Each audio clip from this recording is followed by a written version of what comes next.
Finally and finally L2 Empuraan movie देख ली है भाई साहब। मोस्ट एंटिसिपेटेड, मोस्ट अवेटेड, ऐतिहासिक बॉक्स ऑफिस नंबर्स के साथ पहले दिन खुली। उसके बाद तो उम्मीदें लोगों की और स्काई रॉकेट हो गई थी भाई, मेरी खुद की। मैंने कहा भाई ये मूवी तो देखनी बनती है, और सुबह का शो जाके मैंने सटाक से निपटाया बिकॉज रहा ही नहीं जा रहा था। नंबर से याद आया भाई, कुछ नंबर्स हमारे भी हैं, टारगेट कुछ मेरा भी है। 20,000 सब्सक्राइबर मुझे करने हैं, फटाक से सपोर्ट दिखाओ और वहां तक मुझे पहुंचाओ। Coming back to the point, ये वीडियो देखो ऑनेस्टी से पूरा ओपिनियन शेयर करूंगा आपको। वीडियो में मुझे पूरा टाइम देना पड़ेगा, तब जाके पूरी बात समझ में आएगी मुझे। मतलब अभी तो ऐसा लग रहा है कि L3 के बारे में बात कर लूं, बट ठीक है, I have to hold my horses. उसको लेटर पार्ट ऑफ वीडियो में करते हैं। स्पॉइलर नहीं होगा, but that would be a suspense जो मैं बात करना चाहता हूं L3 के बारे में। और ये मूवी मुझे कैसी लगी, पहले अच्छी पॉइंट्स पे बात कर लेते हैं, फिर थोड़ी सी कुछ चीजें हैं जिन पे आपसे बात करनी है। सेकंड हाफ में मुरली गोपी साहब से भी थोड़ी सी बात करनी है। भाई देखो, ये मूवी बजट क्या है क्या नहीं है कोई लेना देना नहीं है। ये मूवी मैं जिस थिएटर में देख रहा था ऑलमोस्ट 70% फुल था। थिएटर वॉज स्टेडियम, इसमें दो राय नहीं है। लोग ताली बजा रहे थे, सीटी बजा रहे थे, बहुत सारे सीन्स थे जिन पे मैं बात करता हूं। But the biggest plus point of the movie, huge canvas. ये मूवी थिएटर के बिना आप, अगर आपको थोड़ा सा भी मन है ना, आप थिएटर में ही जाके देखना, नहीं तो फायदा ही नहीं है। ये मूवी ओटीटी के चक्कर में पड़ोगे, कोई फायदा नहीं है। मूवी बहुत ग्रैंड है। आई थिंक पृथ्वीराज सुकुमारन साहब ने का जो विजन है ना, जो टेक्नोलॉजी उन्होंने यूज करी है, जो फोटोग्राफी, सिनेमेटोग्राफी जो पिक्चर में मूवी में यूज हुई है, एक एक सीन क्लीन है, कलर ग्रेडिंग बहुत बढ़िया है, कैमरा एंगल्स बहुत बढ़िया है, शॉट करने का तरीका कहीं पे भी मैं ये नहीं पकड़ पाया कि यार VFX यूज हो रहा है या कुछ अलग लग रहा है। मुझे नहीं पता कितना यूज हुआ है कितना नहीं यूज हुआ, बट इट वॉज एक्चुअली में इंटरनेशनल लेवल फील आ रही थी जब मैं मूवी के शॉट्स देख रहा था। दूसरी बहुत अच्छी बात भाई, इस मूवी का बैकग्राउंड म्यूजिक बहुत क्लास है, बहुत अमेजिंग है। मैं बता रहा हूं, ट्रेलर में फिर जिंदा है गाने से थोड़ा सा हिंट लगा था मुझे। जो इनके म्यूजिक डायरेक्टर है दीपक देव, अगर उन्होंने बैकग्राउंड म्यूजिक दिया है, जो मूवी की थीम चल रही थी ना, it was very classy background music, बहुत एंगेजिंग था। टेंशन से जितनी टेंशन देनी है उतनी दे रहा था, साथ में क्लासी, जो एक क्लासी फील हो रही थी वो भी दे रहा था। लास्ट में जो फिर जिंदा गाना आता है, those were literally goose bumps. देखो फर्स्ट हाफ में जो पहले 25-30 मिनट थे ना, लोग बोलते हैं ना ब्रूटल खून खराबा दिखा दो। भाई इन्होंने अभिमन्यु सिंह जो हिंदी एक्टर है उनको एज अ विलन प्रेजेंट कर दिया था।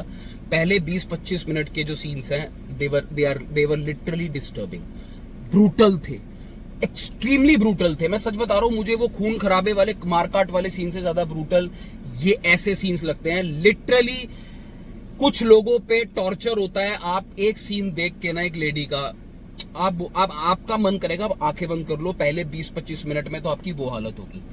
उसके सडन बाद ये स्टोरी को शिफ्ट करते हैं। यार मुझे एक बात समझ नहीं आई, मैंने कहीं तो कमेंट पे पढ़ा था या कहीं तो इंटरव्यू में पढ़ा था कि लूसीफर देखना जरूरी नहीं है। भाई नहीं, लूसीफर देखना is very important for Empuraan का। अगर आपने कंज्यूम करना है आप देख सकते हो, बट वो कनेक्टेड स्टोरी है भाई, पूरी फर्स्ट से सेकंड आके जा रही है, तो मुझे नहीं पता क्यों देखनी जरूरी नहीं है।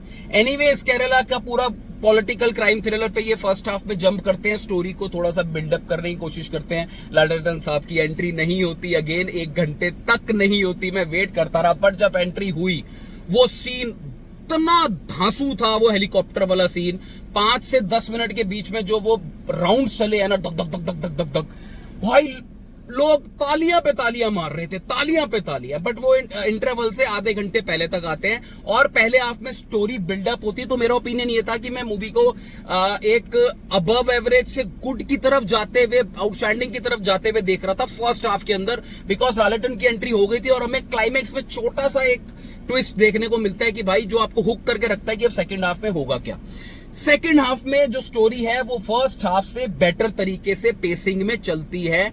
अब यहां पे अच्छी बात यह है कि लालेटन फैंस आपके बल्ले बल्ले हो जाने वाली है भाई। इतने मोमेंट्स हैं, एक जंगल फाइट सीन आता है सेकंड हाफ पे, दैट वाज अमेजिंग यार। वो जो ट्रांजिशन होता है ना कुरैशी अब्राहम से और सीधा स्टीफन पे, भाई जबरदस्त था वो सीन।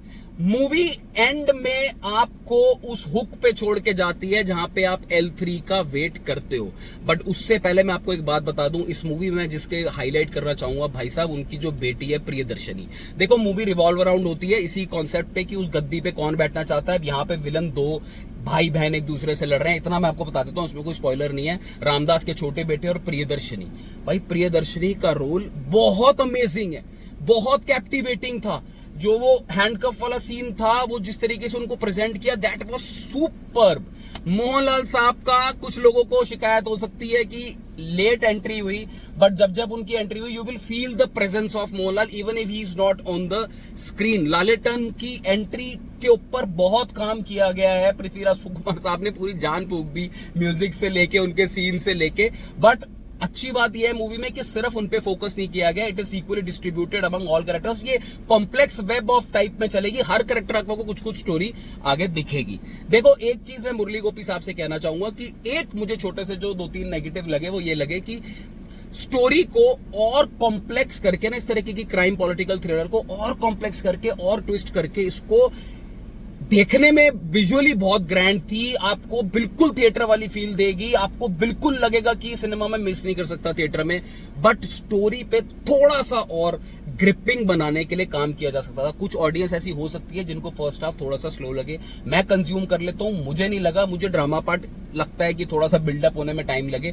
बट कुछ ऑडियंस हो सकती है जिसको थोड़ा सा पेसिंग का इश्यू आए, कीपिंग इन माइंड की 3 घंटे की मूवी है। बट ओवरऑल मैं आपको बता दूं, अगर ये मूवी आपने थिएटर में मिस कर दी तो कोई फायदा नहीं है भाई, ओटीटी के चक्कर में मत पड़ना, ये बहुत ग्रैंड मूवी है।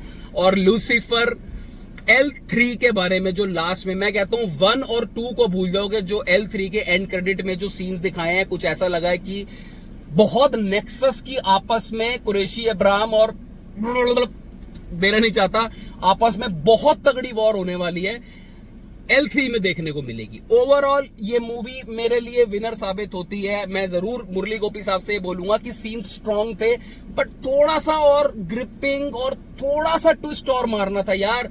ये कल्ट मूवी बन सकती थी थोड़ा सा और करके अगर आप चलते। बाकी मूवी जो एक्सपेक्टेशन में लेकर आया था वो मेरे पैसे वसूल हो गए, बट हाँ थोड़ा सा जो मैंने आपको बोले वो पॉइंट्स मुझे मिसिंग लगे। ऑल इन ऑल पृथ्वीराज सुकुमार साहब की जब एंट्री होती है, उनका भी बैकग्राउंड दिखाया बाय द वे, वो अच्छी बात है कि सबका बैकग्राउंड दिखाया, और एंड में आपको थोड़ा सा लालेटन का भी अच्छा स्टीफन और कुरैशी अब्राहम में, भाई देखो स्टीफन कैरेक्टर फार सुपीरियर था कुरैशी अब्राहम वाला जो कैरेक्टर दिखाया, बिकॉज जो कुरैशी वाले जो इंटरनेशनल शॉट्स वाले जो सीन्स थे ना, वो भी मुझे थोड़ा सा कहीं लगा कि वो सीन्स दिखाए, बट उनका एक्चुअल जो ड्रामा चल रहा था, जो स्टोरी चल रही थी, जो लूसीफर 1 मतलब पार्ट 1 से भी कंटिन्यू करी, वो थोड़ा सा या तो उसको थर्ड पार्ट में लोग कनेक्ट करेंगे, बिकॉज वो अब भी इंडिविजुअल पैरेलल स्टोरी के रूप में मतलब फॉर्म में भी चलती हुई दिखाई दे रही है L2 में। बट क्योंकि ये ट्रायलॉजी हमें पता है, I think everything would be connected in L3। All in all I think Malayalam cinema के फैंस, लालेटन के फैंस, आप खुश होने वाले। और कोई चक्कर में मत पड़ना किसी के कि पिक्चर ठीक नहीं है, ये नहीं है या वो है। देखो कुछ जो चीजें थी मैंने ऑनेस्टली आपको आके नेगेटिव बताई, बट ऑल इन ऑल अगर मैं थिएटर वॉच की बात करूं ना, तो अगर आपने इस मूवी को मिस किया थिएटर में तो भाई कोई फायदा नहीं है, आपको एक्सपीरियंस तो आके एक बार जरूर थिएटर में करना पड़ेगा। ये थिएटर वर्थ मूवी है। अब ये बॉक्स ऑफिस पे कितना धमाल करेगी देखो, उसके लिए वेट करेंगे ऑडियंस का। बट मैं जाता हूं इस मूवी को 3.5 स्टार के साथ, तो भाई जरूर जाऊंगा। कुछ एक पॉइंट्स अगर और ऐड हो जाते स्टोरी को लेके, ये मूवी ऐतिहासिक मूवी बन जाती।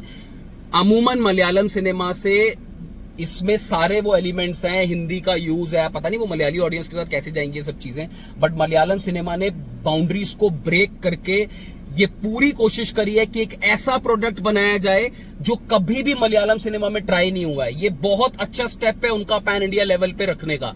L3 will break all boundaries, जितना भी इन्होंने पोस्ट क्रेडिट सीन में दिखाया है L3 और कैमियो वैमियो को लेके इंटरनेशनल स्टार से, बाकी इंडिया का कोई और स्टार नहीं है, तो अपने एक्सपेक्टेशन को रख के जाना लो।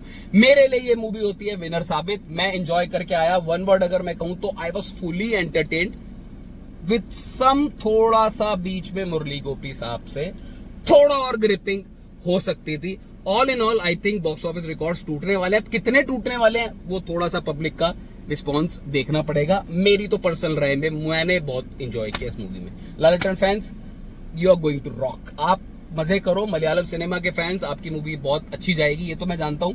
कितनी अच्छी जाएगी वो मैं अभी नहीं बोल सकता, बट बहुत अच्छी ये मूवी होने वाली है। कोशिश करता हूं थिएटर के कुछ सीन्स लगाऊं आपके साथ में, देखो थिएटर में कैसे लोग एंजॉय कर रहे थे।